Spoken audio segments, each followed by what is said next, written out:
vamos a escuchar qué nos trae de bueno o de nuevo o de análisis el Javi Rodríguez. ¿Cómo va? Bueno, de bueno creo que nada, lamentablemente, porque me encantaría poder traer buenas noticias o que hablemos sobre eso, pero cada vez escasean, ¿no? Cada vez escasea más. Ahora mismo, mientras estamos hablando, yo estoy acá sin luz, en Parque Chacabuco. Recordemos, el pasado fin de semana, no sino el anterior, explotó una subestación en Caballito, a unas 10 cuadras de acá donde estoy yo, y el barrio básicamente está sin luz. Caballito, la zona sur de Caballito, casi todo Parque Chacabuco, bueno, también algunas zonas de Parque Avellaneda, zonas de Flores, hay cortes intermitentes por la zona de Boedo y Almagro. Bueno, todo esto para mencionar, obviamente esa subestación explotó, más allá de la impericia de algunos funcionarios, trabajadores y demás, porque no hay inversiones, hay equipamiento antiguo y hay muchos problemas en el funcionamiento, y precisamente Edesur es una de las empresas de nuestro querido amigo Nicolás Caputo, pariente directo del ministro de Economía, Luis Caputo. Toda una familia, la familia Caputo, muy, muy cercana, vinculada a Mauricio Macri, y todo esto no es casualidad, ¿no? Lo que estamos diciendo. Y también eso, ¿no? Para tener presente, ahora que vamos a charlar un poquito de lo que viene pasando y también vincularlo con lo que decías vos, ¿no? En relación a, entre comillas, la batalla cultural. Esta gente que habla loas del neoliberalismo, que, digamos, habla de PUS, ¿no? Y habla de, bueno, la semana pasada en una entrevista con Luis Majul, el presidente hablaba de el Estado argentino y el Estado burgués, que representa el mismo en este caso, como una organización criminal. Yo cuando lo escuchaba decía, parece que estamos escuchando a Lenin, pero no, estábamos escuchando a Javier Milei. Y es muy interesante esta gente, porque interesante en un sentido, si se quiere, de estudio sociológico, porque por otro lado, si no, debería ser visto en el campo de las ciencias psiquiátricas, porque claramente hay un desencuentro absoluto entre ciertos conceptos y en lo que se ve que hacen. Esta gente, que digamos, me refiero a Caputo, a Macri, ahora aparece, bueno, ¿no? La familia, los Milei y compañía, libertarios y demás, que más allá de las pretendidas diferencias, igual siguen sentando, ¿no?, un frente único, junto por el cambio, Cambiemos, pongámosle el nombre que quieran, la libertad avanza.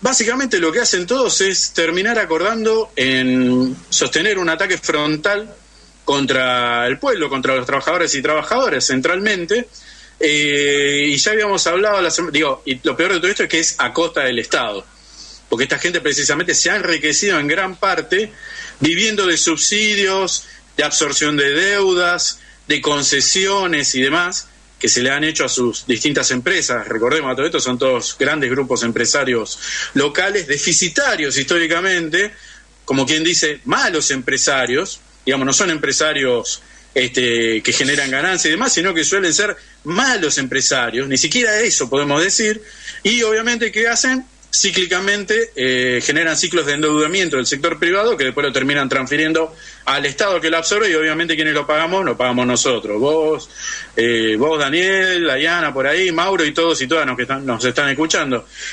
Bien, ya habíamos hablado de lo que había pasado la semana pasada cuando dieron de baja el tratamiento de la ley ómnibus, que aparentemente parecía que iba a ser una suerte de desencillar y empezar de nuevo el ciclo, pero lo que hemos visto en estos días fue básicamente un repliegue activo del Estado de muchas de sus funciones centrales, léase intervenir, garantizar y proveer, que deberían ser, digamos, algunas de las premisas propias de la existencia del Estado, sobre distintas cuestiones de lo social. Lo que hemos visto esta semana, y acá está bueno para pensar este tema de la batalla cultural que tanto le preocupa al presidente Milei, ¿no? La batalla cultural de la semana pasada se basó centralmente en ocupar tiempo de televisión, de radio, de redes, de TikTok, de todo eso, en una pelea. gastaron plata. Se ha gastado plata, se ha gastado tiempo, se ha generado, ¿no? Movimientos, ¿no? Tweets, etcétera, etcétera, etcétera, etcétera, estrictamente en mantener una suerte de disputa mediática entre Javier Milei contra Lali Espósito. Supongo que todos y todas la conocemos, ¿no? Hasta yo ya sé quién es. Bien, y ahora en estos días se la terminó de agarrar también con María Becerra, otra cantante también, ¿no?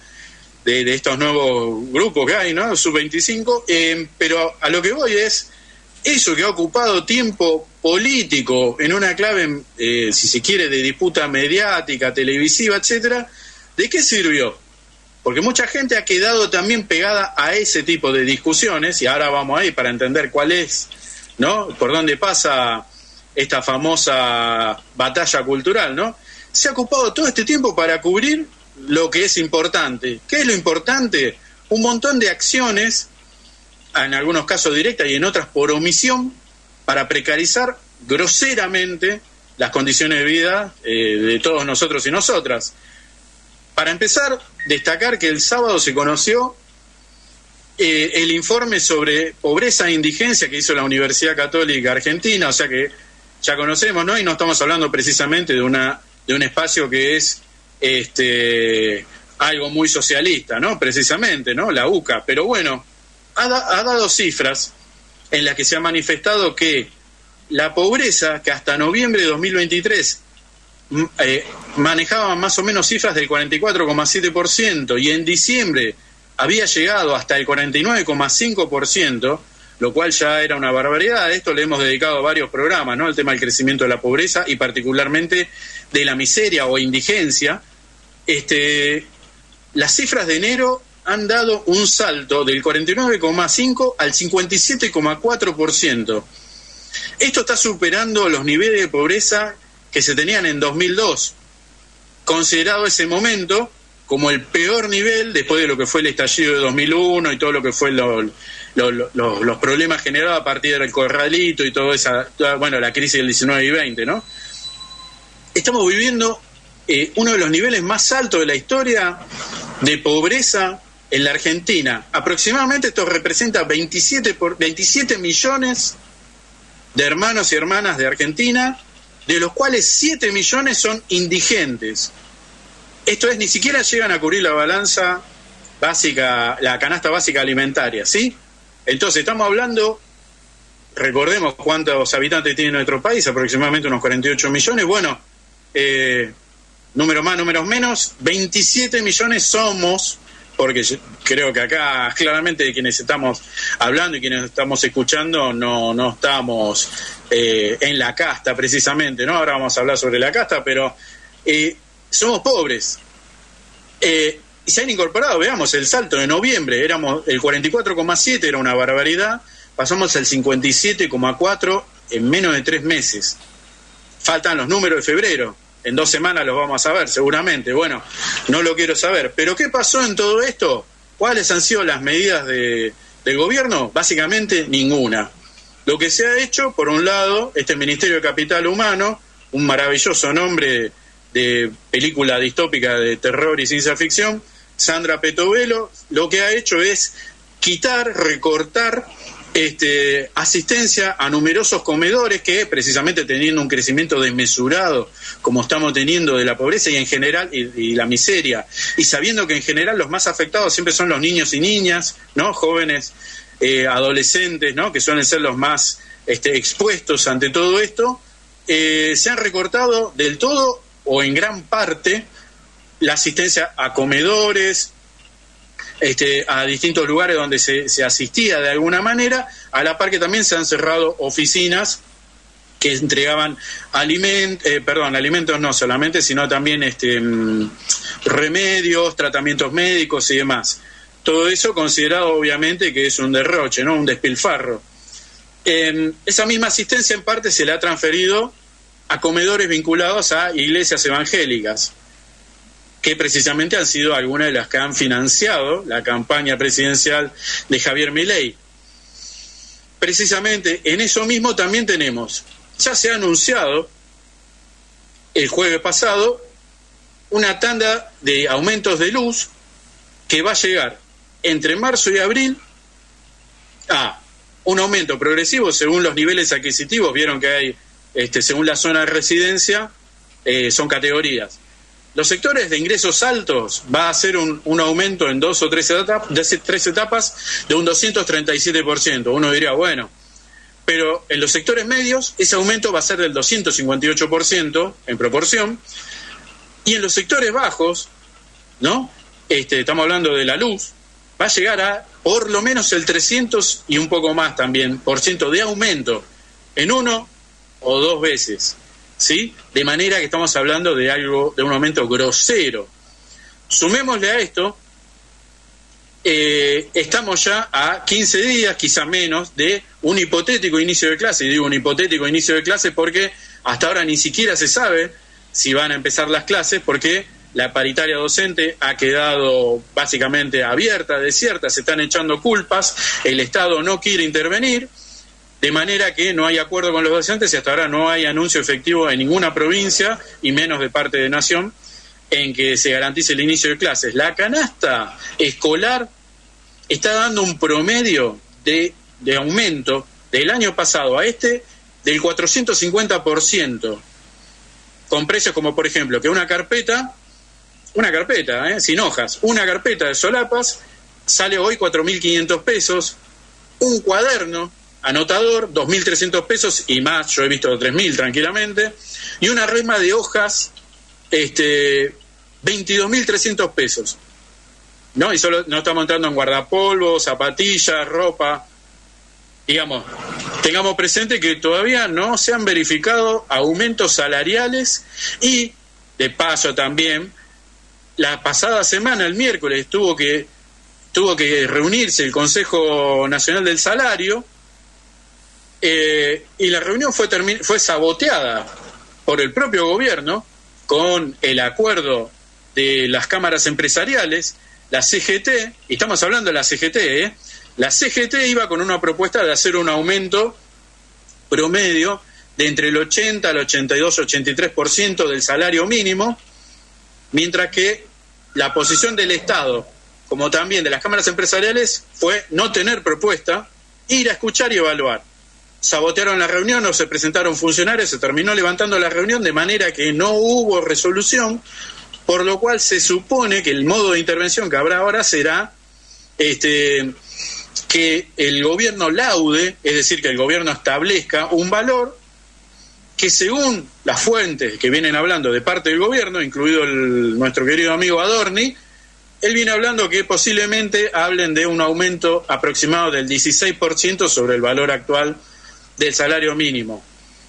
Estamos hablando de una diferencia entre la CGT de entre el 82 y el 83% que se pedía, y un posible aumento real de entre el 12 al 16%, vamos a ver según cuál es el parecer. Como se puede ver, la brecha es grosera. Pero no es eso casual.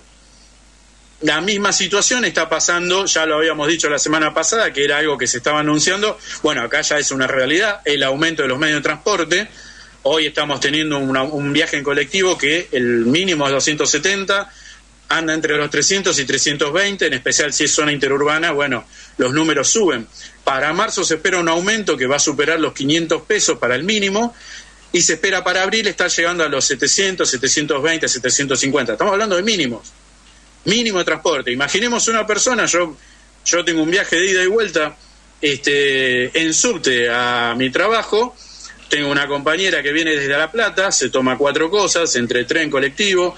Tengo una compañera en la oficina que hace 3 viajes, 3 colectivos, para venir solamente a la oficina desde Bernal, para poder llegar. Bueno, hagamos el cálculo de cuánto se va a ir solamente en transporte. Agreguémosle lo que estamos diciendo del aumento de luz, agreguémosle esto que estamos hablando de la canasta escolar. El grueso de nosotros y nosotros tenemos familia, seguramente tenemos hijos e hijas en edad escolar, en alguna etapa, no estamos hablando siquiera todavía de los libros.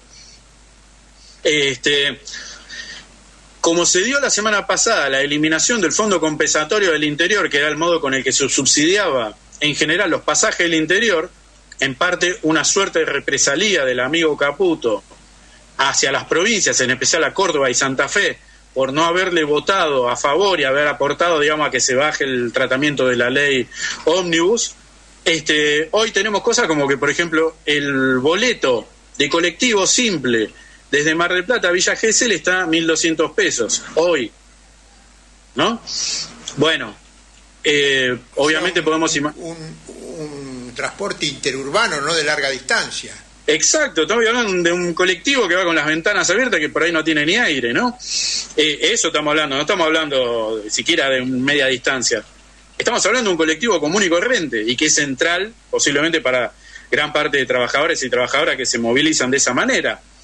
Bien, se supone que posiblemente hoy a la tarde, en algún momento, y si no mañana, porque ya lo vienen preanunciando y ya vimos que en general cuando vienen diciendo esto porque lo van queriendo instalar, se habló de que posiblemente se termine de eliminar el subsidio al transporte en la zona metropolitana, esto es Capital y Gran Buenos Aires, lo que llevaría a un boleto mínimo en cualquier momento no inferior a los 1.500 pesos.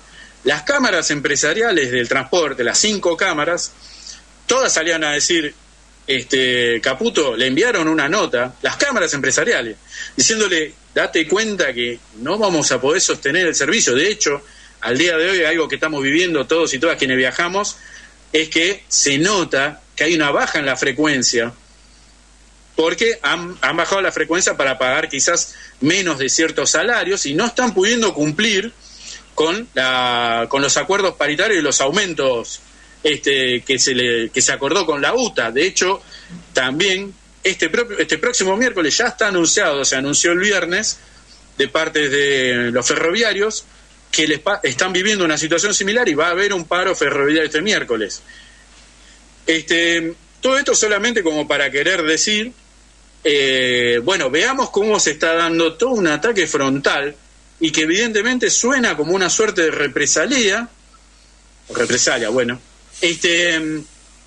porque no haya posiblemente entrado este tratamiento de la ley ómnibus, y entonces, bueno, ahora es un ataque frontal de algo que se supone además que ellos decían que todo esto debería ser una suerte de ataque a lo que ellos denominan la casta, que ellos denominan como una suerte de la casta, ¿no? Se supone que debería ser esta suerte de casta parasitaria, esta pus que vos mencionabas, de la que habló el propio Milei, que se supone él reconoce en los políticos profesionales, en cierta burocracia sindical, en ciertos aparatos de organizaciones sociales que todos sabemos que existen seguramente, ¿no? Digamos, no estamos diciendo nada nuevo.